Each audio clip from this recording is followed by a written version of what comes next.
Hello everybody, I'm Nicola from CakeTastic Worcestershire, and today we're going to be talking about brownies. But the first thing you want to do, the two most important things before you do any baking, is one, to make sure your ingredients are all out and in bowls and weighed out ready before you start, and two, to preheat your oven.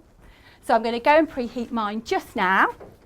We're going to turn it up to 180 degrees and we're going to leave that for at least 20 minutes before we pop our brownie mixture inside. So, how do you get the perfect brownie? So for me, the perfect consistency is that fudge-like interior and the crisp top. That's what makes a brownie. Quite often I'm given brownies that are very cakey in texture. So today I'm going to show you how to make a proper brownie. So in the bowl I've got some baking margarine and we're going to start by melting this in the microwave. Why do we melt the butter? Just because it prevents that cakey texture. It mixes better with the sugars and gives us that nice fudge-like consistency. Then I've got two sugars in my other bowl. We've got caster sugar on this side and light brown sugar on this side. And we're going to combine both of the sugars with the melted butter. We're going to give this a little bit of a mix because although it's only been melted for a few seconds, there's quite a lot of residual heat still in here. And as you'll see, it will continue to melt while you mix. So we'll pop that back in again just for a few more seconds into the microwave. We'll give that roughly another 10 seconds.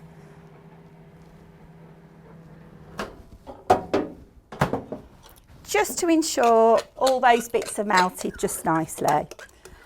Once you get that texture and consistency, you're going to add both of your sugars together. So pop them into the bowl with the melted butter, the softened butter, and then we're going to mix that by hand.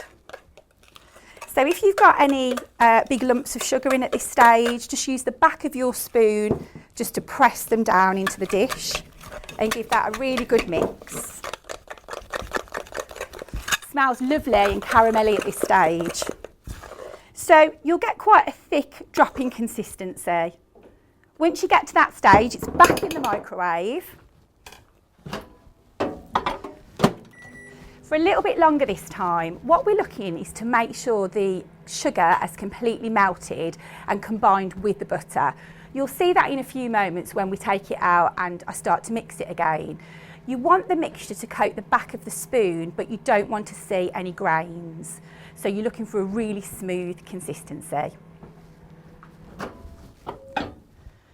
We'll take it out halfway and give it another mix. It does look like cake batter at this stage, so we're going to plough on.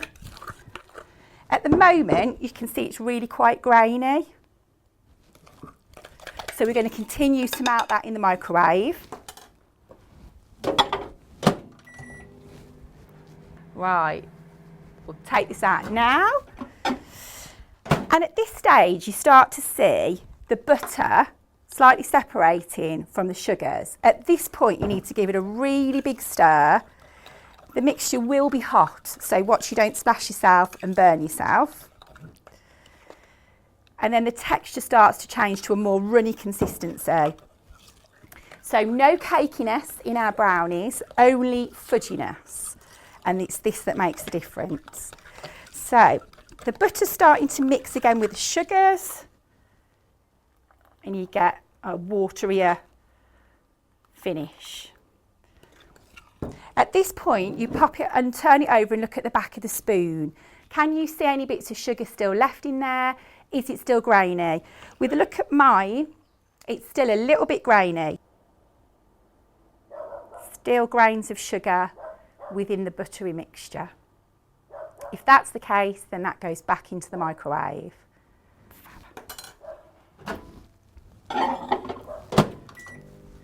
For about another 20 seconds. Okay, so let's see what that looks like now. Please bear in mind that all microwave ovens have different wattages, so it might take yours slightly longer than 30 seconds. Always go on what it looks like. It's quite a liquid consistency, and look at the back of the spoon, how it coats the back of the spoon again. There's no great big grains or big lumps or anything like that. And it really is, in comparison to how it was, quite a liquid consistency. That's perfect. So what we're then going to do is we're going to add our chocolate. Because this is really warm, this will melt our chocolate. So I'm adding dark chocolate into the bowl, and then we're then going to give it a nice mix. It will go quite thick, the consistency will. So it's gone from the runny butter sugar mix, and the chocolate's just starting to melt. Just keep mixing, and it will thicken up. Always use a spoon at this stage rather than a balloon whisk so you don't overmix it. And it smells lovely. That chocolatey, sugary, buttery smell. It smells divine. So that's getting quite thick now in comparison. But the chocolate's still not melted, so keep mixing with your spoon. Just a normal metal spoon until it becomes glossy and thick. Just like that. It smells lovely. And it's lovely and shiny. What we're now going to do is let that cool for a few minutes before we add our eggs. If you were to add the eggs now, you'd get scrambled chocolate mixture. So we're just going to put that to one side for a few minutes. So after our brownie mixture has been on the side for about 10 minutes cooling, it will start to look a little bit cracked in texture and consistency. We're just going to stir that so the nice glossy consistency comes back. Look at that. Lovely and glossy.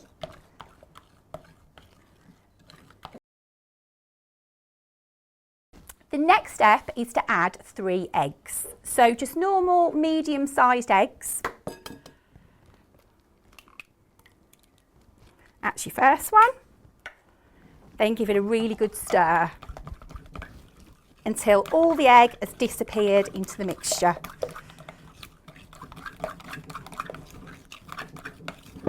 We'll add our second egg.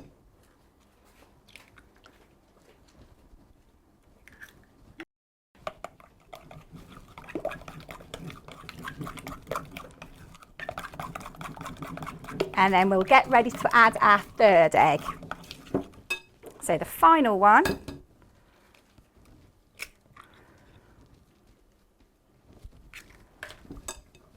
And we'll mix this.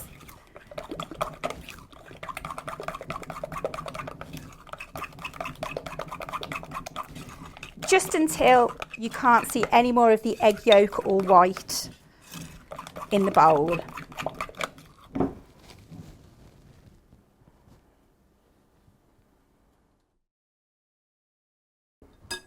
We're then going to add our plain flour and cocoa powder mixture.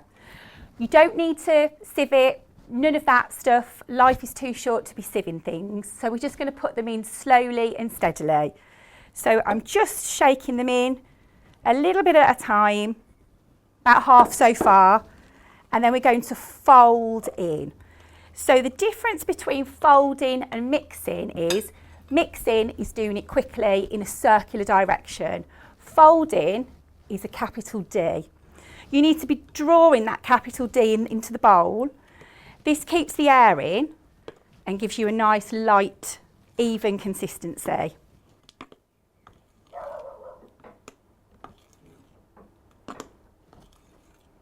You're then going to add the final bits of your cocoa powder and plain flour mixture into the bowl.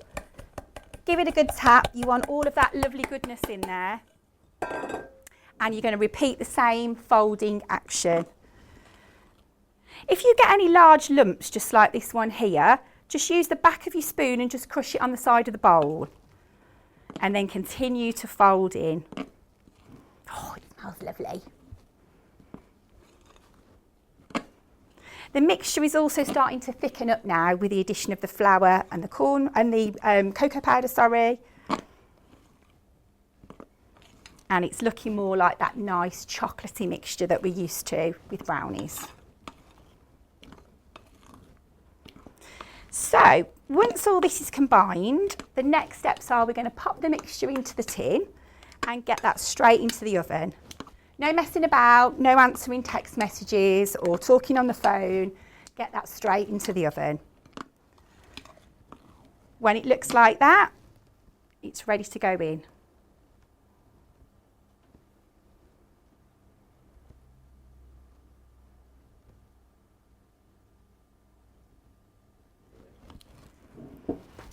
So we'll get our tin. I'm using a metal tin because this is how they go out in a pretty box from here. We're going to hold up the bowl and pour it all the way in. Look at that beautiful stream of chocolate.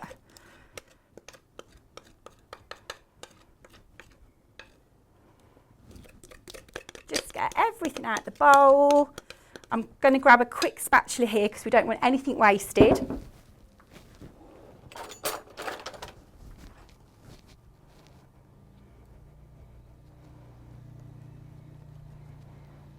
Everything goes into the tin.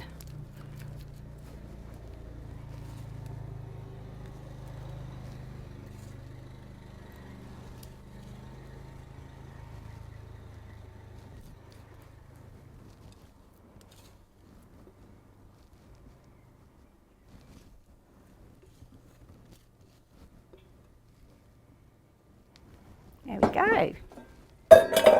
What I'm now going to do is level it out in the tin. What you don't want is a real thick bit in the middle and a really thin, crispy outside edge. So we're going to push that into all the corners just with our spatula. Turn it round slightly, push that into the corners.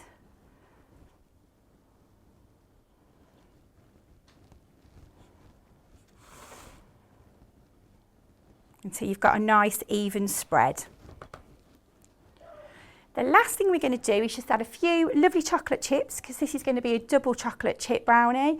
But we also do chocolate orange, black forest, Biscoff, loads of other flavours and some seasonal flavours as well. So we'll add our just milk chocolate chips, just literally scatter them on the surface. What we want is so when you cut into the brownie, you reveal that lighter coloured chocolate chip. Here we go, a few more. And then I'm just going to use the top of my spatula, the corner, just to push them down a little bit into the mixture. So we're just going to pat them down. It's almost like looking for a treat then. There we go. Almost done. We'll just wipe over the top again just to make sure they're all covered underneath. If they're not covered, they'll just melt with the heat of the oven. So we need to push them down a little bit. And then that's ready for the oven. So this will go into the oven for approximately 20 to 25 minutes.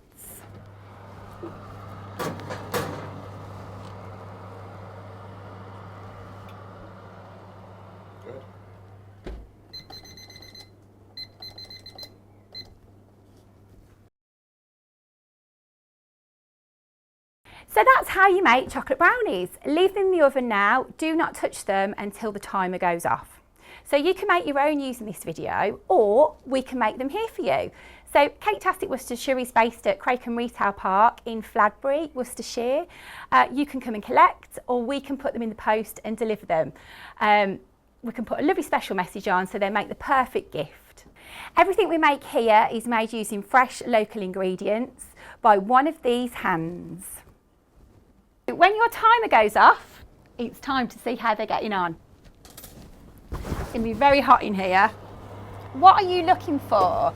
You're looking to see that cracks have started to form just on top of the brownie itself. The sign of cracks is really, really good here. It shows that it's starting to bake throughout. But what we also need to do is get a little metal skewer, or you can also use a cocktail stick if you don't have a skewer at home. Okay, so we poke the skewer into the corners and they should come out nice and clean like that. We'll check each corner. If any of them do come out with any cake mixture, brownie mixture still on the skewer itself, it must go straight back into the oven. They're perfect. The next thing you'll do is check the centre. Perfect as well. So this is now ready to come out and cool. So we'll come over and pop our brownie onto our cooling rack just there. That will take approximately 20 to 25 minutes to cool before we pop that into the fridge and slice later when it's completely cold.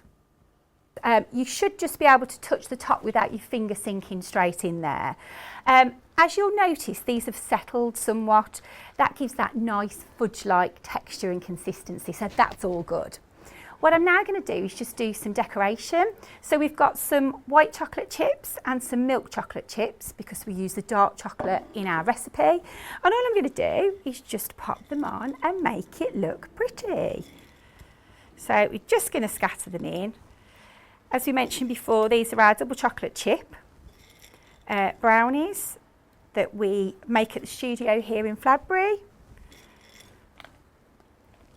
Who likes lots of chocolate? We do. So we literally stack loads into these.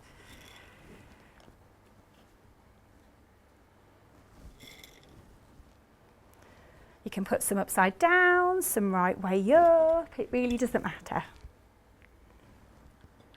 But what we do like to make sure is that everyone has got an equal bit of each flavour chocolate chip. So we'll put a few more white ones over here, a few more milk chocolate ones over here, and just keep going until you've got as much as you would like in there. Brownies can be made for people with dairy allergies, gluten allergies and vegans, and all of them can be ordered via our website. Okay, so when you get to that stage, that's ready to go into the fridge. Now you want to leave it there for as long as you possibly can. The more it's chilled down, the easier they are to slice and the easier they are to take out of the foil tin as well. So these are now going to go into the fridge for about 5 to 6 hours. Once that's done, we'll box them up and get them ready for you to collect, or we'll post them out to you. So after your brownies have been in the fridge for quite a few hours, this is what they'll look like. Smell lovely. We're now going to take them over, grab a sharp knife and cut them up. I'm really quite an organised person, so I use a tape measure in which to measure and cut my brownies. I do this so everybody gets exactly the same size portion, and then there's no arguing, is there? So my brownie boxes here will cut up into 12 equal sized portions. So I'm just going to measure them now.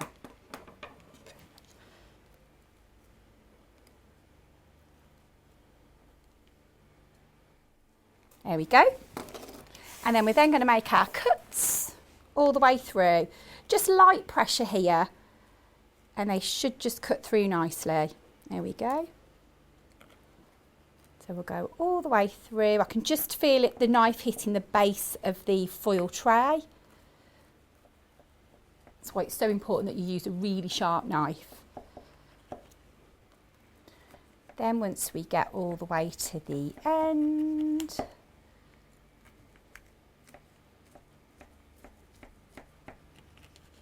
then we'll do one cut all the way down the centre.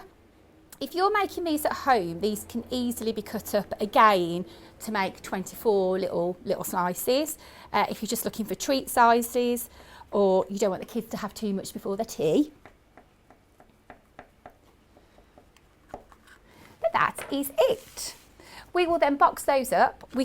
Here at the studio, if it's for a birthday or if you're sending these to wish somebody congratulations for a life event, we can also attach some little toppers that will say happy birthday or whatever message you would like to send.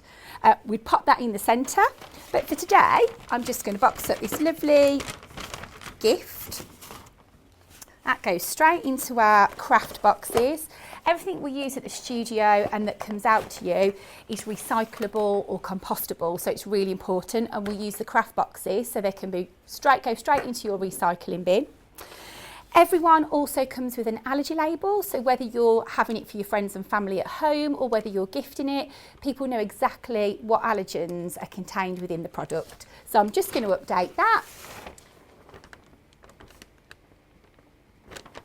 And then we are all done. This brownie box is now ready to be collected, or they can be posted out to your friends and family.